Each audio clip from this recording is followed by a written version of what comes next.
The rain had just started to patter against the wide glass windows of my Portland office when the phone rang. I almost didn't answer calls after closing hours usually meant another supplier issue or a mechanic needing overtime approval. But when I saw the name flash across the screen, I froze. Maris. It had been weeks since my daughter last spoke to me without tension threading her voice.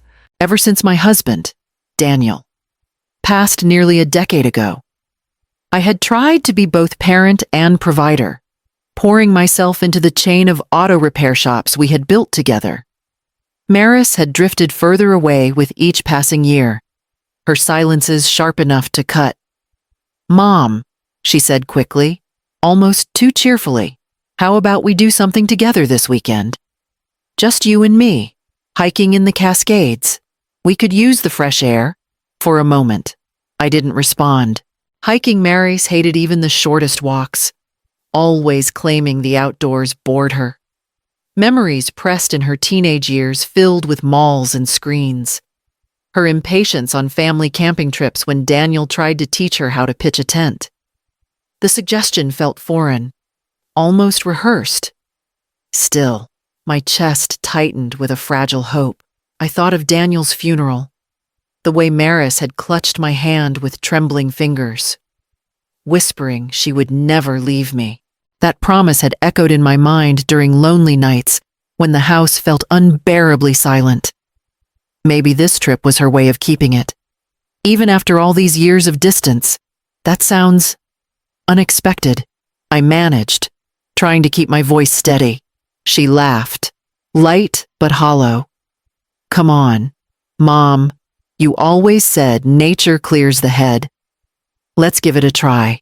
I leaned back in Daniel's old leather chair, the smell of motor oil lingering faintly on my hands from the shop floor earlier. My instincts whispered caution, reminding me of every unresolved argument and every strange note in her tone these past months. But against that whisper rose something louder. My yearning for connection, my desire to believe my daughter wanted me. "All right, Maris," I said softly. "Let's go hiking." The line went quiet for half a beat before she exhaled in relief. "Great. I'll send you the details." When the call ended, I sat in silence, the rain steady outside, telling myself I had chosen hope. The weekend was already waiting, and so was the trail. The morning air in the Cascades was sharp enough to sting my lungs, and the trail wound upward through pines that dripped with dew. Maris walked a few paces ahead, her new boots crunching over loose stones. She looked oddly energized, glancing back at me with a smile that felt more like a mask than a moment of joy. "Mom, tell me again about your Navy days," she called, adjusting the straps on her pack. "How did you survive out there with nothing but training?" Her sudden interest unsettled me.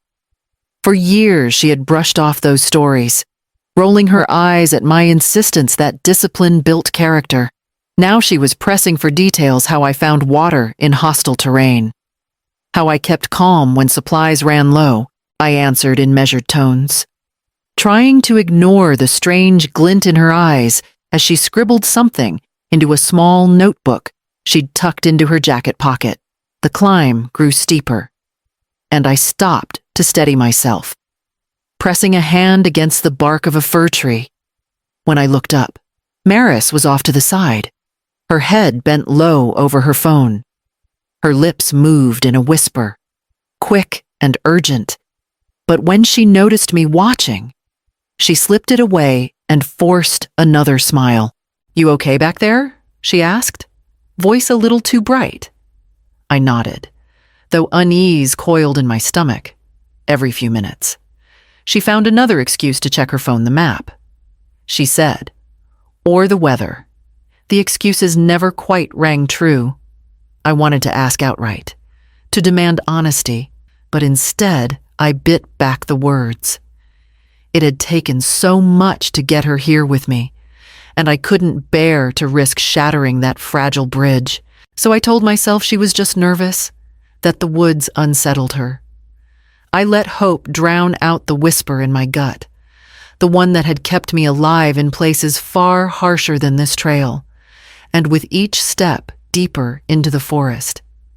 I convinced myself it was love, not danger, that waited ahead.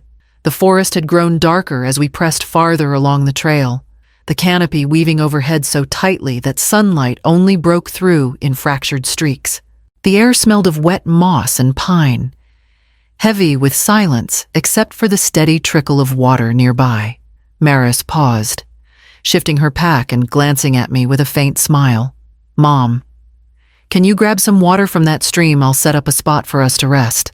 Her tone was casual, almost warm, and for a moment it made me feel like we'd found our rhythm again. I stepped carefully down the embankment, crouched beside the cold stream, and let the water run over my fingers before filling my bottle. It was colder than I expected, numbing my skin as if reminding me how far we were from the safety of roads and towns. When I climbed back up, bottle capped and ready, the clearing was empty. At first I thought she had just wandered into the trees. Maris. My voice echoed strangely through the pines. I waited, listening for footsteps. A laugh. Anything. But there was only the rustle of branches in the wind. That was when I saw it, a single sheet of paper weighted on a moss-covered rock. My name scrawled across the front. My chest tightened as I unfolded it. Just one word stared back at me in her handwriting. Goodbye. I stood frozen, my hand trembling, reading it over and over as if the letters might rearrange into something less cruel. My daughter, my only child, had walked away. Not lost. Not mistaken, but by choice. The betrayal slammed into me with the force of a storm. For a long moment, grief pinned me where I stood. Memories of late nights working double shifts to pay her tuition. Of Daniel's dying breath when he made me promise to take care of her, flashed like jagged lightning. I pressed the note against my chest, the paper dampening with my sweat, but grief could not feed me. Nor could it shield me from the dangers of the forest. The years of Navy training stirred, pulling me back from the edge of despair. Shelter, water, movement, ordered discipline, not tears, would keep me alive. I folded the note carefully, tucked it into my jacket pocket, and forced my legs to move forward into the silence of the trees. I stood alone in the clearing, the note still burning in my pocket, and forced myself to take inventory. My hands patted down my jacket as if I might conjure something more. A small pocket knife I always carried, layered clothing against the cold, my water bottle half full from the stream. No food, no map, no compass, nothing else. The weight of it pressed on me. If Maris had intended this as some twisted lesson, she'd chosen well. She had stripped me to almost nothing. I closed my eyes and let my breath steady, the way it had during Navy drills years ago when panic had to be silenced, or it would kill you faster than enemy fire. Shelter, water, fire, movement. 4 words, drilled into me until they became second nature. If I followed them, I had a chance. I looked around at the towering pines, the layers of needles beneath my boots, and chose west toward where I thought the main road might be. The forest was silent except for the faint tapping of a woodpecker. My own pulse was louder. As I walked, memories surfaced unbidden, each step pulling them forward. 3 jobs in my 30s. My hands blistered from long shifts so Maris could attend the private school her father had dreamed of for her. $40,000 a year for tuition, just so she would never know the same limits I had. Later, her college fees, her first car $18,000 in cash because she refused a used one. I told myself it was love. But now, in the stillness of the woods, I saw it for what it had been. I had bought her comfort, and in the process, erased her resilience. The realization cut deeper than the betrayal itself. I had made her soft, dependent, waiting for the world to hand her what I had bled for. And now she had turned that softness into cruelty. The anger that rose in me was sharp, clean, a fire stronger than fear.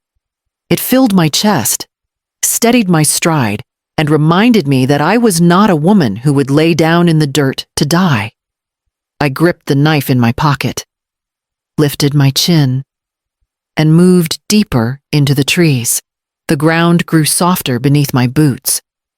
Patches of damp soil broken by prints far larger than my own. I crouched low, tracing the rounded pads pressed into the mud, the claw marks deep at the tips. Fresh. A bear had passed through here not long ago. My heart tightened, but training whispered, "The rule don't surprise them." I began to hum, low at first, then louder, adding the rhythm of my boots on fallen branches so any creature nearby would know I was coming. The game trail twisted through the undergrowth, narrowing until I had to push aside branches that scraped my arms. I kept moving, every step forward an act of defiance. Then, faint at first, I caught at the growl of engines, not the roar of trucks, but something smaller, closer. ATVs. I broke into a run, lungs burning, until the trees thinned and light poured over me. Bursting into the clearing, I stumbled to a halt. 4 riders had paused beside their machines, helmets half lifted as they turned toward me.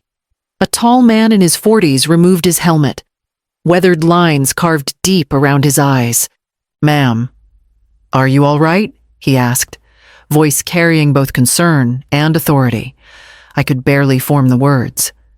"My daughter, she left me out here. Took everything. Just left." Their faces shifted instantly from confusion to horror. One of the women swore under her breath. The man stepped closer, steadying my shaking arm. "Name's Oliver Keene, former ranger. Abandoning someone in this wilderness, that's attempted murder." The word landed heavy, but I didn't flinch. Murder. Yes, that was what she had chosen. Oliver gestured to his group. "We'll get you out, safe and quick." I straightened, meeting his eyes with a steel I hadn't felt in years. "On one condition," I said, "get me back before she does." His brow furrowed, but he nodded once, as if he understood there was more at stake than survival. I climbed onto the back of his ATV, the engine roaring beneath us, and the forest began to blur behind as we raced toward the road. The ATV jolted over ruts and stones, the wind cutting sharp against my face as Oliver steered us onto a trail so narrow I thought only deer could pass through. "Old ranger access," he called back. Cuts hours off the drive. His voice was steady, practiced, the kind of tone that made you believe he'd led 100 rescues through terrain just like this. I gripped the frame tight and let the rhythm of the ride push me into thought. Daniel's face surfaced, unbidden, the way he had looked the night he pressed my hand and made me promise to raise Maris strong. Not sheltered, not dependent. He had known me well enough to see the danger in my guilt, how easily it could turn into overprotection. And he had been right. I had confused love with rescue, strength with comfort. Regret sat heavy in my chest, but alongside it burned a sharper resolve. If Maris had left me in the forest believing I would vanish quietly, she was about to learn what kind of woman she had underestimated. The trail wove downhill, crossing shallow creeks, bending beneath towering evergreens, until it spilled us onto a gravel road that soon joined the highway. Civilization reappeared in fragments, mailboxes at the edge of driveways, the faint hum of traffic.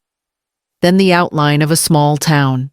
Oliver slowed the ATV and pointed toward the cluster of buildings ahead. "She'll take longer. Going around the main road." He said, "You'll be back before her." I nodded, the weight of those words settling like armor. Back before her. That was all I needed, at the lodge. I checked into a room that smelled faintly of cedar and old quilts. Oliver lingered at the doorway, watching me with the quiet respect of someone who knew this wasn't over. I thanked him and shut the door behind me. Alone, I set my pack down on the bed and stood still for a moment, listening to the hush of the room. My heart no longer raced with fear, it beat with strategy. Even as the forest dirt clung to my boots, my mind was already shaping the counterattack. I placed my travel bag on the cedar desk and unzipped it slowly, the sound sharp in the quiet lodge room. My hands trembled only once before I forced them steady. From the hidden pocket, I drew out the folder I had packed in Portland legal documents I'd revised weeks earlier. Back when Maris first began pressing for more money, at the time, it had felt like a gesture of disappointment, a boundary drawn in ink. Now, they were my shield. I spread the papers across the desk. The new will was clear every asset, every share of the shops. Every account would go not to Maris, but to veterans organizations, wildlife conservation groups, and a scholarship fund named for Daniel. His name at the top of the page steadied me. For years I had tried to keep my promise to him by giving Maris everything, but perhaps this was the truer way, ensuring his legacy helped those who still valued effort and grit. A knock at the adjoining door broke my thoughts. Oliver stepped in, a small camera bag slung over his shoulder. "Got the equipment," he said. "Audio and video. If she says anything incriminating, we'll have it all." I nodded, letting him set up near the vent, where the angle covered both the door and the desk. He worked with the practiced quiet of someone who had seen too much wilderness tragedy, his presence grounding me. When he left, the room felt heavier. The documents stared back at me. Not just words, but the story of everything I had built, everything I had sacrificed. And yet, they also carried the proof of my failure. Maris's weakness was not born in a vacuum. I had made her soft, thinking I was protecting her. I sat down on the edge of the bed, my voice barely above a whisper. I created her weakness, but I won't let her destroy me. The words tasted of both confession and vow. The clock on the nightstand ticked steadily toward the hour I knew she would arrive. I rose, squared my shoulders, and positioned myself at the desk. The papers fanned out like a waiting verdict. The key scraped against the lock, followed by the slow creak of the door. Maris stepped inside, her expression carrying the smug satisfaction of someone expecting silence.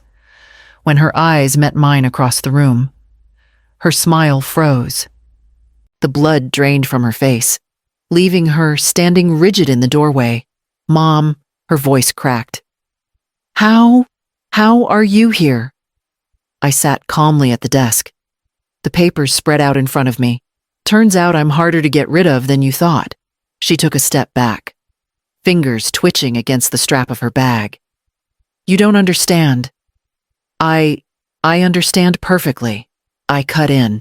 My hand rested on the folded note I had pulled from my pocket. I raised it slowly. This said everything. One word. "Maris. Goodbye. You left me in the middle of that forest to die." Her mask cracked, bitterness spilling through. "You've controlled me my whole life, every decision. Every dollar. Always with strings attached. You never let me stand on my own." I held her gaze. "And so you chose murder instead," she faltered, then straightened, her chin high. "I deserve what you built. Everything. You kept me weak just so you could feel strong." Quietly, I slid the will across the desk. "You inherit nothing. Every cent, every shop, every house gone to causes that will actually honor your father's name." Her composure shattered. She lunged forward, snatching the papers, scanning them with frantic eyes. "No, you can't do this." Her voice rose, breaking into a plea. "Mom, please, I'll change. I'll be better. Then fury twisted her features. This is your fault. You made me this way. I didn't move. Behind the adjoining door, Oliver's equipment hummed, capturing every word, every confession. Maris collapsed into the chair opposite me, the papers trembling in her hands, unaware that her downfall was already sealed. The room filled with silence after Maris's last outburst.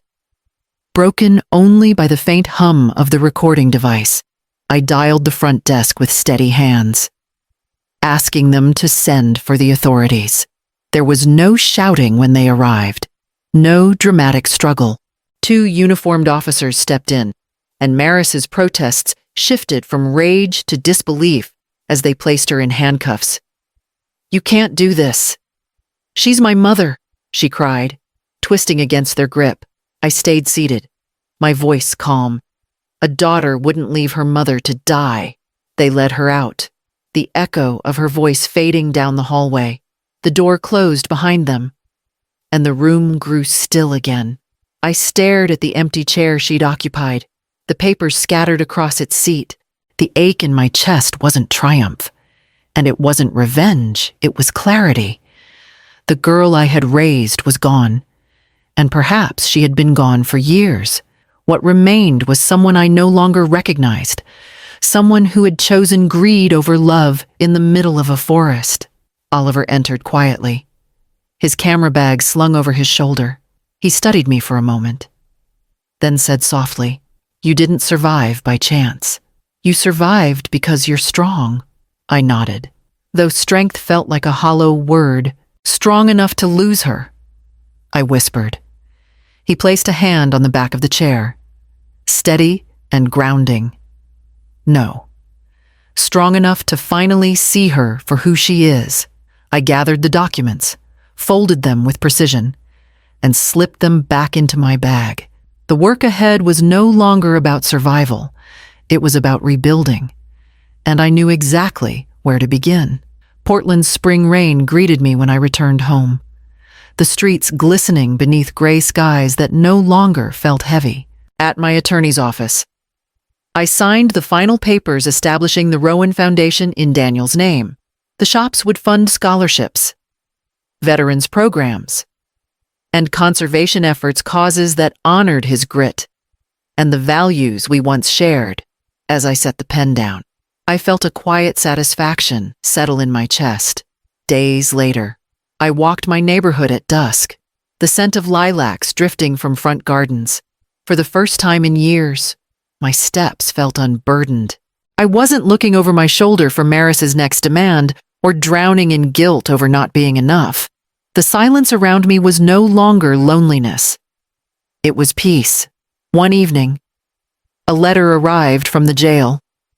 5 pages, neatly written in Maris's hand. She apologized, explained, pleaded, between the lines. Though, I recognized the same manipulation, the promises of change, if only I would reconsider. If only I would give again. I read each word once, then fed the pages into my shredder. The sound of the blades chewing through the paper was final, almost cleansing. Standing there, I realized the truth. I had not only survived the wilderness, I had survived the kind of motherhood that had twisted me with guilt and blinded me with fear. Some endings do not break you. Some endings save you.